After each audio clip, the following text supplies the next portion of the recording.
Hi everybody, I'm Chris Wook from Android Authority. Released just under 2 weeks ago, the Pantech Discover is the company's latest mid-range Android-powered phone. How does it hold up? Find out in our review.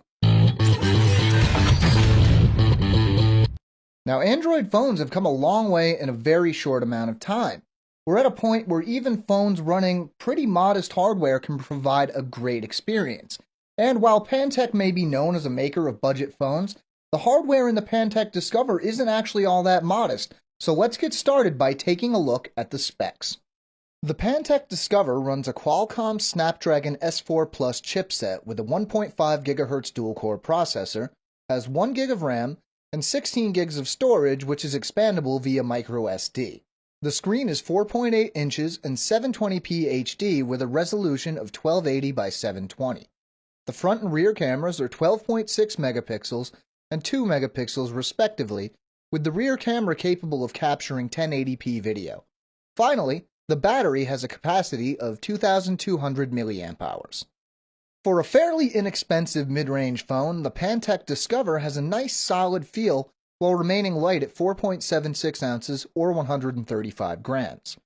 The design flows nicely with a bump on the back housing both the rear camera lens and the dual 3D surround sound speakers. The shape is a major plus, and combined with the textured back, this is one of the most comfortable phones I've held in a while. Hardware buttons are minimal, with just the power button on top and the volume rocker on the left side. Everything else is handled via on-screen buttons. The 4.8-inch 720p display may not be the best display we've ever seen, but it's far from the worst, especially considering the price point of the Discover. Video looks nice, colors are vivid, and rendering of text and icons is sharp, matching or exceeding the displays we've seen on pricier phones. With the specs being so similar to the LG Spectrum 2 we reviewed recently, I had a fairly good idea what to expect performance-wise, and the Pantech Discover met my expectations. It isn't going to blow any high-end phones out of the water, but in day-to-day use, the Discover is going to be up to most challenges you throw at it, especially apps which rely most heavily on the CPU, and that does account for the vast majority of apps available.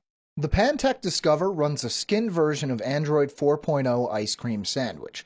We've heard that an update to Jelly Bean is on the way, but we're not sure whether it'll be 4.1 or if Pantech will skip directly to 4.2. The usual suite of Google apps is included, as are some preloaded AT&T apps which, as usual, can't be removed. But generally, there seem to be less bloatware than we've seen on other recent devices. One major plus, for me at least, is that SwiftKey is included out of the box, which I prefer greatly to any other keyboard. The Pantech Discover's camera may be a bit bare bones compared to those found on other phones, but I found it to be quite usable, with decent focus and low light performance. HDR and panoramic modes are included, and options like exposure, white balance, and focus mode can be adjusted. The 1080p video capture was decent as well, with fairly accurate color representation and a steady frame rate of 30 frames per second. Battery life on the Pantech Discover is pretty much what you might expect from a device with a 2,200 mAh battery. Pantech claims roughly 10 hours of talk time, and those numbers usually match up with what I think of as moderate use time. Video and games are obviously going to drain the battery faster, but in normal use, the Discover should easily last through a day without charging, though you'll want to bring a charger on weekend trips. And there you have it. In the end, the Pantech Discover is a solid, stylish phone that isn't going to break the bank. If you'd like to know more about the Pantech Discover, check out the full review in textual format at androidauthority.com. And if you want to make sure you don't miss anything, make sure to subscribe to our channel. I'm Chris Wook from Android Authority, and thanks for watching.